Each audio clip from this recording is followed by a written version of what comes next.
Welcome to Passion for Sound, the channel dedicated to thorough and honest reviews of headphones, earphones, DACs, headphone amps, other components and accessories. Basically everything audio related except power amps and passive speakers.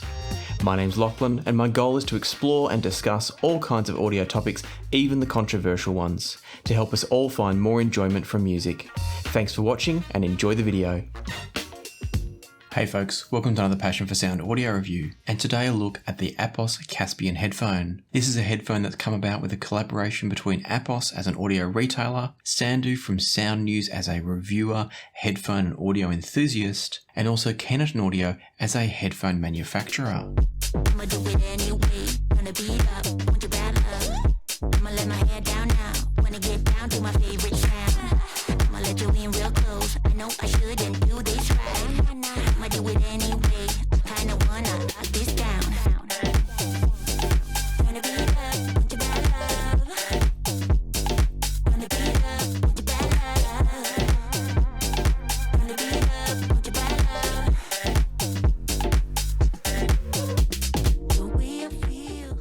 The Caspian is a $499 dynamic driver headphone that's also available from Apos, bundled with their very own Apos Flow cable that you can see here, and providing a small discount on the cost of the Apos Flow. Having said that, the cable that comes with the Caspians is quite good as a starting point, and I'll cover that off in a moment. Before we get there though, I do want to talk briefly about the design of the headphones themselves, and also the packaging and accessories they come with. So when you buy the Caspians, they come in a really simple cardboard box, and that's fine by me. Packaging isn't a big deal in my opinion when it comes to headphones. What they also come with though is this strange leather case. Now I say strange because it looks more like an old-fashioned kind of camera bag for a big old DSLR type camera.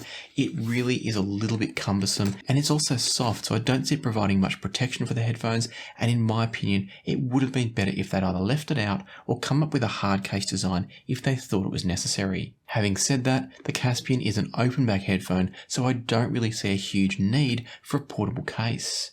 Most people that I know don't transport their open back headphones around with them because they're not really good for portable use. So I would have preferred to see this left out and maybe some other accessories added in or the cost reduced, but it's not a big deal, just a little thing I thought I'd flag. Moving on from that, you also get the cable here, which as I mentioned before, is quite a nice starting point cable. So there's no need to upgrade to the Apos Flow, but there are a couple of benefits should you want them. Starting off talking about this cable, it's got a couple of nice mini XLR plugs that go into the headphones themselves.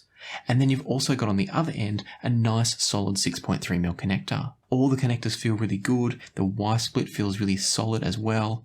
So all in all, it's a really nice cable. It's quite thick and heavy, some people will like that, some people not so much. I have no issues with the stock cable whatsoever. But Apos sent me the Flow as part of my reviewer bundle, and I have to say that there are some benefits with using the Flow. Firstly, you can get it balanced. Mine came with a 4-pin XLR plug. Secondly, it's a little bit lighter and more supple a cable. And thirdly, there is a very minor sonic improvement going from the stock cable to the Flow. It's not a reason on its own I would recommend spending $100 extra on the Flow, but if you like the idea of running balanced and having a slightly lighter, more supple cable, I do think the Flow is worthwhile. And so with all that out of the way, let's start talking about the headphones themselves. The Caspians are a fairly traditional design of headphone. There's nothing too fancy or flashy here, but they're nicely made. They look good whilst also looking fairly subtle. The cups themselves are made out of oak, so you've got a nice dark timber finish here, and then you've got a black metal grille here that gives the ventilation to make these an open back, whilst also providing the Apos A logo. But it's done subtly and tastefully, and I do quite like that. The headband itself is pretty basic. It's not a special headband. You've got this really simple, fairly flat piece of printed metal that connects to a fairly utilitarian leather-clad headband. There's a decent amount of squish in the headband, so that's kind of nice, but at the same time, it's nothing special. And I'm not suggesting it should be. These are a $500 headphone, not a $1,000 or $2,000 headphone, and to me, they feel about right for the price. On the inside of the cups, we've got ourselves a nice chunky opening and some nice thick leather padding here. So all in all, everything's good from a design, functionality and comfort point of view, but it is also very utilitarian. There's nothing flashy, there's nothing that stands out about these, and that's completely fine. The final point I want to mention is on the front of each cup here, you've also got a mini XLR socket. I mentioned that when we were talking about the cables, but what's key here is they're pointing out the front of the headphone. So when you put these on your head, the cable actually comes forward a little bit before it drapes down, and it makes for a very, very comfortable setup. So there's absolutely nothing to complain about with the Caspians in terms of comfort. In terms of looks, they're fairly demure, they're fairly serious looking, but a lot of people are going to like the fact that they're very subtle. The finish on the timber is nice. I would probably have preferred to see something more satin rather than gloss, but it's a really, really minor preference. It's not a reason to buy or not buy the Caspians. On the inside of the headphones, we've got a pair of 50mm graphene-coated drivers. And what that means theoretically is you've got a rigid, stable style driver that should move really effectively to produce all the frequencies you want without too much distortion or breakup. And as you'll hear shortly, it certainly is producing what I think is a pretty good sound. Before we talk about the sound though, I just want to finish off the design piece by mentioning that these are a 33ohm headphone with 115 decibel sensitivity. In other words, they're easy to drive, you can run them off a portable source, you can run them off a desktop source, no problems at all. And so now, let's talk about the sound quality of the Apos Caspians. And I want to start off by saying bravo for not following the Harman target curve. Not that there's anything wrong with the Harman target curve, but it's not the be-all and end-all. I think our hobby is sometimes hindered by too much alignment with that target curve, and whilst it can produce some wonderful sounding headphones, it could also result in us not having much variation and diversity in the different headphones available. So I love seeing a headphone like this come out where they've completely disregarded the Harman curve and produced a wonderful but different sounding headphone as a result. Having said that it sounds wonderful, I should go on to say that this is a very rich and warm sounding headphone. So straight away, there are going to be some of you that will not like this. And I think that's fine. I love the fact that this is unashamedly a headphone directed towards bass lovers. It's got this great big 40 to 60 Hz boost down in the lower end, which gives it a subwoofer-like presence. But that's nicely pulled back before it gets too high up in the bass and prevents the headphone from coming across too flabby and slow and loose. But it is absolutely still a warm, rich and bassy sounding can. I do personally find that bass is just a little bit too much sometimes. But having said that, it does help the Caspians to be a lot of fun and a very rhythmic and groovy sounding headphone. Groovy, baby! I don't mean that in the 70s or 60s sense of the term groovy. I mean that it picks up the groove of a track. It helps the rhythm and the drive to come through because of that extra bass emphasis. So they're great fun, they're really enjoyable, but they're definitely not for everybody. So let's talk through the sound a bit more. I've already mentioned that it's got a 40 to 60 Hz type bass boost, and that does mean that extension goes all the way down right into the subregions. Interestingly though, when you talk about bass weight, i.e. how much presence and punch it has at certain frequencies, that does vary a bit. Because it's got such a strong peak at 40 to 60 Hz, depending on the recordings you're listening to, if the emphasis in that recording is higher up in the bass, maybe it's mid-bass emphasis from the recording, you will find that these can be a little bit variable. In my listening, sometimes they had a bit too much punch when the track had a lot of information in that 40 to 60 Hz range, and then other times it sounded a bit more balanced as things were a little bit more shifted up the bass range. So there is a little bit of inconsistency in the way that these deliver bass. It's not a big deal, but it is worth taking note of. Personally, I think they should have aimed for a slightly flatter overall bass response. I do like the idea of having a lift at the bass, but I think the lift maybe went just a little bit too far and has produced a slightly peaky bass. Now it may sound strange that I'm calling bass peaky, but my point is it emphasises a fairly narrow band of frequencies, and I understand why they've done that, but I think maybe they've gone just a little bit too far and it has made the headphone a tiny bit inconsistent. It's not bad by any stretch, but I do think there was room for improvement. Moving up in the frequency range, I've already mentioned that the bass is pulled back nicely through the upper bass and the mid bass areas, so there's not a sense of flabbiness or slowness despite still being rich and full.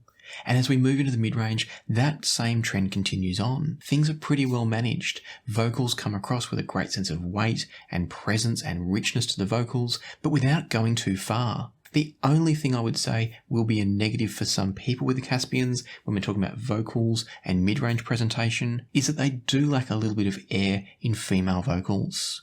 So if that's really important to you, if you like the breathiness and the texture in a female vocal, the Caspians probably aren't so great. But if you love a nice, rich, creamy vocal that's not overly thick or way too lush, but definitely enhanced, then I do think the Caspians could be a really nice choice. While we're speaking mid-range, I did find that there were just a few instruments here and there, depending on the recording, where the lush, rich sound from the mid-range of the Caspians did occasionally push them just a touch too far. So that was just a slight drawback for me, that occasionally the tonality was ever so slightly off, but it was very slight, and not a reason to not buy the Caspians if you like everything else that I'm describing here. As you can probably imagine from me talking about the general tonal response of these, the treble is quite smooth, it's never harsh or never sibilant, but it does have surprisingly good extension. The treble does continue all the way up without dropping away too much, and it gives the Caspians a decent amount of treble energy and detail. That said, it's always going to get overshadowed by the bass boost at the other end. So don't buy these if you're into sparkly,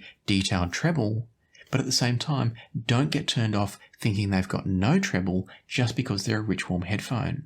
It's actually quite a nicely balanced overall tonal response, with the one exception of having slightly too much boost in that 40 to 60 range. As a result of the bass emphasis with the Caspians, the overall sense of space isn't exceptional, but it's certainly not bad. Increased bass in a headphone is always going to have a tendency to reduce the amount of space available in the soundstage, and that's certainly true with the Caspians. So there's a good sense of width in the soundstage, there's not particularly much depth, it's quite two-dimensional, but the general sense of separation of sounds is completely acceptable. I wouldn't say it's class leading, I wouldn't say it's excellent, but it's certainly not negative, it's just average and okay. And as I said before, that's probably always going to be the case when you're getting a bass-oriented headphone. As a result, the Caspian is a fairly intimate listen. You'll find that sounds that should be layered in depth will tend to sound like they're all coming from the same space, but instruments that are separated in the left to the right field will have a sense of space between them. So keep that in mind. If depth and massive sound stages are important to you, the Caspians probably aren't the best choice. But if you're happy for a rich, lush, engaging and foot-tapping type of sound, with the cost of it having a little bit less sense of space and a little bit less sense of separation, then the Caspians are still worth looking at. And to help put that into context, in just a moment we're going to look at a couple of comparisons. Before we do though, I want to sum up what I've heard from the Caspian so far, and that is to say that I think they're a great example of a rich, warm, bass-oriented headphone that's not completely rolled off and mushy in the treble, but if it was me tuning these, I would be pulling down that sub-bass boost by just a few dB, maybe 2, maybe 3 dB. If these were a home theatre setup, I'd be going over to the subwoofer and pulling the levels down on that a little bit. That's the kind of adjustment that it needs. It's just a little bit too forceful in that sub-bass region for some tracks. And so now, let me give you some comparisons to put it all into context.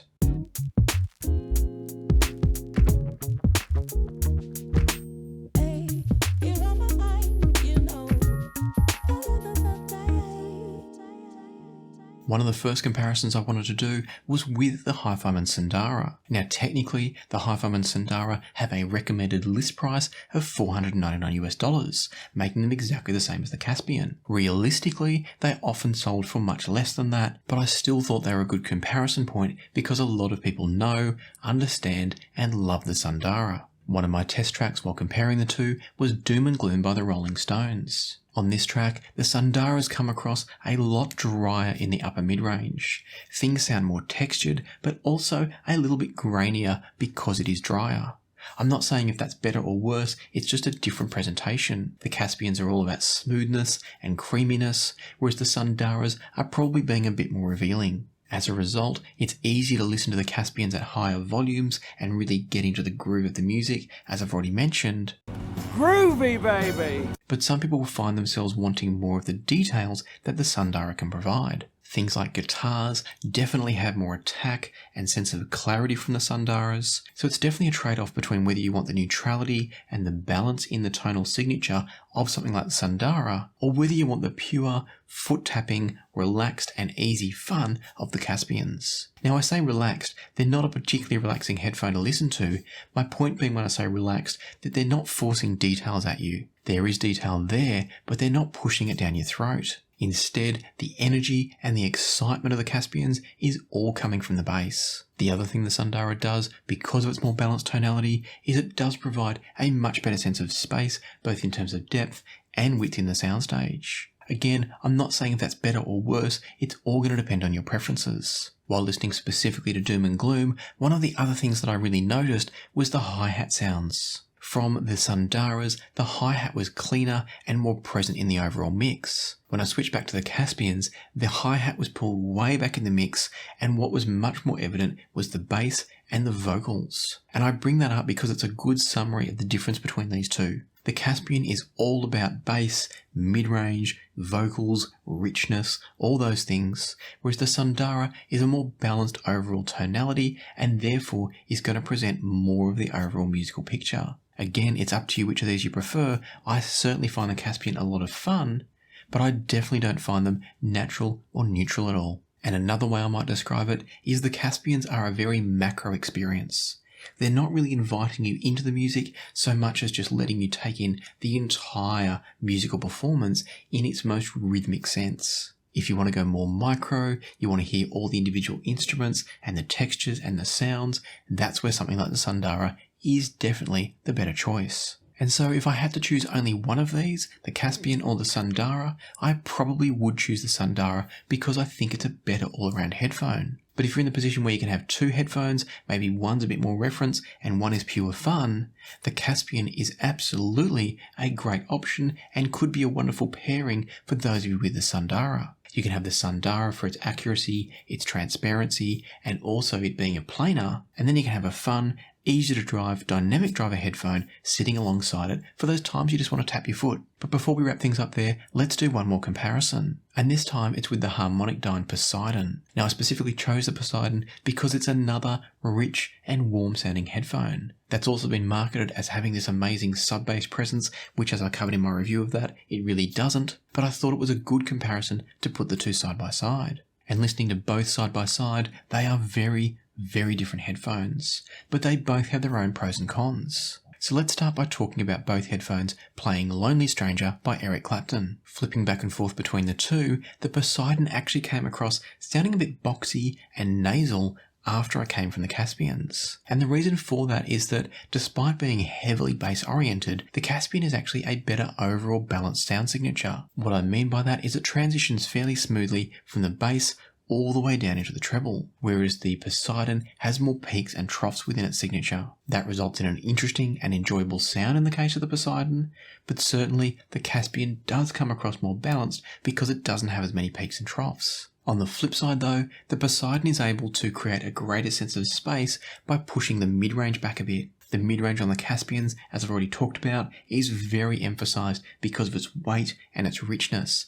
and that's a part of why it sounds so intimate and closed in, not overly closed in, but certainly comparatively closed in compared to the Poseidon, and so the two of them have a very different presentation. The Poseidon is definitely the better choice if you value a wider and deeper soundstage, but at the same time, it does so at the expense of the deep sub-bass presence that the Caspian has. Interestingly, I really expected to prefer the Poseidons on a track like Lonely Stranger. Because it's largely acoustic, it's not reliant on bass, I expected the Poseidons to give me that sense of space and openness and a better general experience. But I found myself preferring the Caspians, and it all comes back to that smoother transition from bass through treble, and therefore a more balanced overall sound. So on this one, I actually prefer the Caspians. But because they're such interesting headphones, both of them, I wanted to give them a second track to see how they fared. And for that second track, I landed on Don't Go to Strangers by Joni Mitchell. This track has some orchestral arrangement as a backing to the vocals,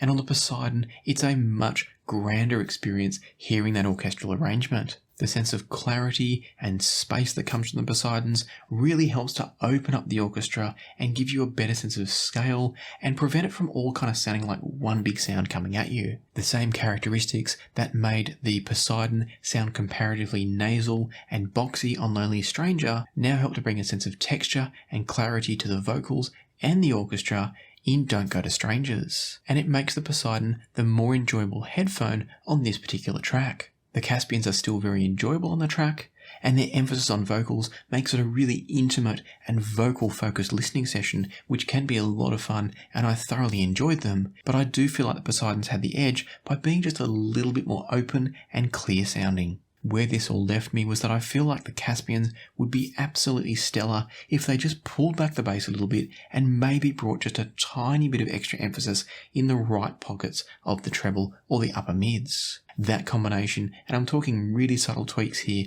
could be an absolutely stellar headphone. But as it is, the Caspians are still great. And in fact, I'd say, by way of conclusion, that if you're in the market and you're looking for something different, looking for something fun, engaging, foot tapping, if you want a headphone that's going to excel in any genre that needs that 40 to 60 Hz bass range really present and really strong, the Caspians are a great choice. I think they're sturdy, they feel well made, even if they've got some off-the-shelf parts potentially, they don't come across feeling like a thrown together, half-baked idea. They feel properly made, they feel sturdy, solid, they come with a nice cable, a great upgrade cable option, and I do think they're a recommendable headphone. To put that recommendation into some context, I'm kind of looking at these now as the replacement for my Mesa Empyreans.